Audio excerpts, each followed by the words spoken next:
Now, earlier this year, a Reuters poll found that most Americans did not want to see a Trump-Biden rematch this election season.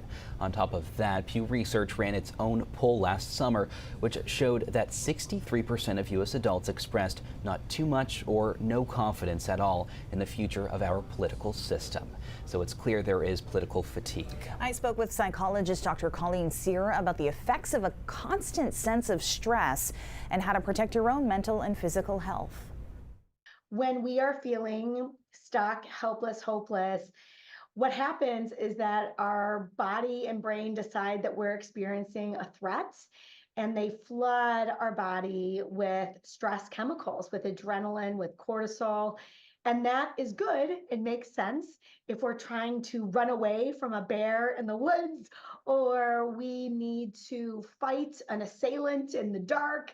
But if that's not happening, if there is no specific threat, if the threat is ongoing, and so the chemicals just stay in there because there is no resolution, that is chronic stress, and that is very corrosive to our body and mind and soul. It's the root of inflammation, and inflammation is the root of all sorts of terrible, terrible things. So aside from, meditating or maybe just shutting the TV off or putting the newspaper away for a minute, what should people do to kind of lower that stress level? I think it's easy to feel like, little old me, what am I supposed to do in the face of all of this? But we do have power, and we do have agency, we do have voice and choice. And so I think the two questions we can always ask ourselves, and this might sound simple, but it's profound really, is how am I taking care of myself? Am I taking care of myself? What do I need? I think we put a lot of stock in other people to take care of us. And some of that is great, but we forget that we too should be taking care of ourselves. And the other thing to consider is, how am I taking care of others? How am I taking care of my community? How am I being the difference or the change that I'd like to see in the world?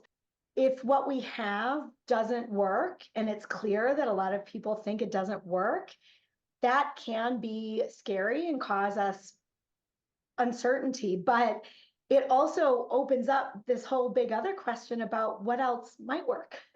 What is a system that could be different or could be better? And what if we spend some time getting excited about that? It leaves a vacuum, but we can fill it with something better, maybe.